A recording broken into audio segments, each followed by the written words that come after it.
बैठे और अपनी बहन से भी खाने का आग्रह करने लगे, लेकिन बहन ने बताया कि उसका आज करवा चौथ का निर्जल व्रत है और वह खाना सिर्फ चांद को देखकर, उसे अर्घ देकर ही खाना खा सकती है।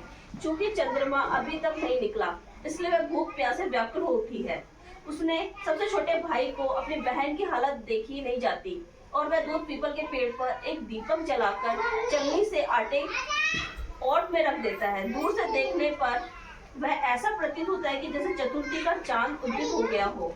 उसके भाई अपनी बहन को बताता है कि चांद निकल आया है, तुम उसे अर्घ देने के बाद भोजन कर सकती हो। बहन खुशी के मारे सीढ़ियों पर चढ़कर चांद को देखती है, उसे अर्घ देकर खाना खाने बैठ जाती है।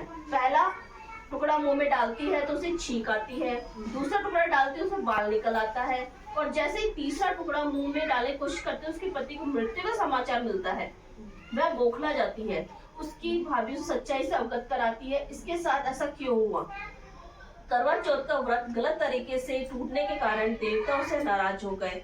उन्होंने ऐसा किया। सच्चाई जानने के बाद करवा निश्चित करती है कि वह अपने पति का अंतिम संस्कार नहीं होने देगी, अपने अस्तित्व से पुनर्जीवित दिलाकर रखेगी। पर पूरे साल तक अपने पति को एक घास पर वह एकत्रित रखती है। एक साल बाद फिर करवा चौथ का दिन आता है। उसकी सभी भाभियां करवा चौथ का व्रत रखती है। जब भाभियां उसे आशीर्वाद लेने आती हैं तो वह प्रत्येक भाभी से यम सुई ले लो, पी सुई दे दो, मुझे भी अपनी जैसे सुहागिन बना दो, ऐसा आग्रह करती है। लेकिन हर बार भाभी उसे अगली भाभी के आग्रह करने पर चली जाती है। एक साल बाद फिर करवा चौथ का दिन आता है। उसकी सभी भाभियां करवा चौथ का व्रत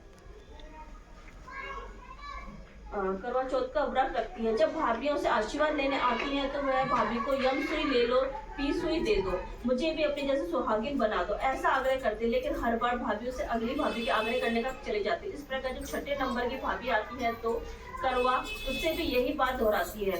यह भाभी उसे बताती है कि चूंकि सबसे छोटे भाई की वजह से उसका व्रत टूटा था, अतः उसकी पत्नी में ही शक्ति है कि वह तुम्हारे पति को दोबारा जीवित कर सकती है। इसलिए जब वह आए तो उसे पकड़ लेना, जब वह तुम्हारे पति को जिंदा न कर दे उसे नहीं छोड़ना, ऐसा कहकर वह चली जाती है। अंत में छोटी भाभी आती है, उससे भी सुहागिन बनने का आग्रह करती है, लेकिन टाल मटोली करने लगती। उसे देखकर करवा से जोर से पकड़ लेती है और अपने सुहाग को जिंदा करने के लिए कहती है। भाभी उसे छुड़ाने को नोचती है, काटती है, नहीं छोड़ती। अंत में उसकी तपस्या को देख भाभी पसीज जाती है और अपनी छोटी उंगली को चीरकर उसमें से अमृत लेकर पति के मुंह में डाल देती है। करवा का पति तुरंत श्री गणेश कहता हुआ उठ बैठता। इसी प्रकार प्रभु कृपा कर उसकी छोटी के माध्यम से करवा को सुहाग मिल जाता है। श्री गणेश माँ गौरी जिस प्रकार करवा को ये सुहागन का वरदान दिया, उसे वैसे ही हम सबको भी सदा सुहागन रहने का वरदान मिले। जय गणेश। बुढ़िया थी जिसका एक लड़का और लड़के की बहू थी। वो बहुत गरीब था। वह अंधी बुढ़िया नित्य प्रति गणेश जी को पूजा किया करती थी। गणेश जी साक्षात सम्मुख आकर कहते थे, बुढ़िया माई तू जो चाहे मांग ले। बुढ़िया कहते, मुझे मांगना नहीं आता, सो कैसे क्या मांगू। तब गणेश जी बोले कि अपने बहू बेटे से पूछकर मांग ले। तब बुढ़िया ने अपने पुत्र और वधू से पूछा, बेटा बोल के धन मांग ले। बहू कहा कि पोता मांग ले। तब बुढ़िया ने सोचा कि बेटा बहू तो अपने अपने मतलब की बात कर रहे हैं, अतः उस बुढ़िया ने पड़ोसियों से पूछा तो पड़ोसी ने कहा कि बुढ़िया तेरी थोड़ी सी जिंदगी है, क्या मांगे, धन और पोता, तू तो केवल अपने नेत्र मांग ले जिससे तेरी शेष जिंदगी सुख से व्यतीत हो जाए। उस बुढ़िया ने बेटे और बहू तथा पड़ोसियों की बात सुनकर घर में जाकर सोचा। उसने बेटा बहू मेरा सब का ही भला हो, वही मांग लूं, उसने मतलब की चीज मांग लूं।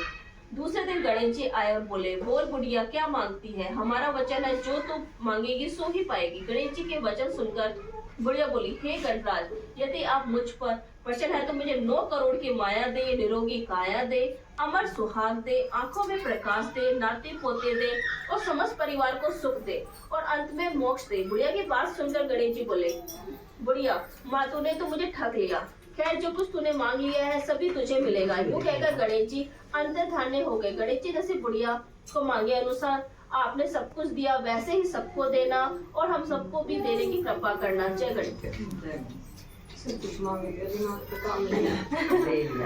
सब मांग लिया।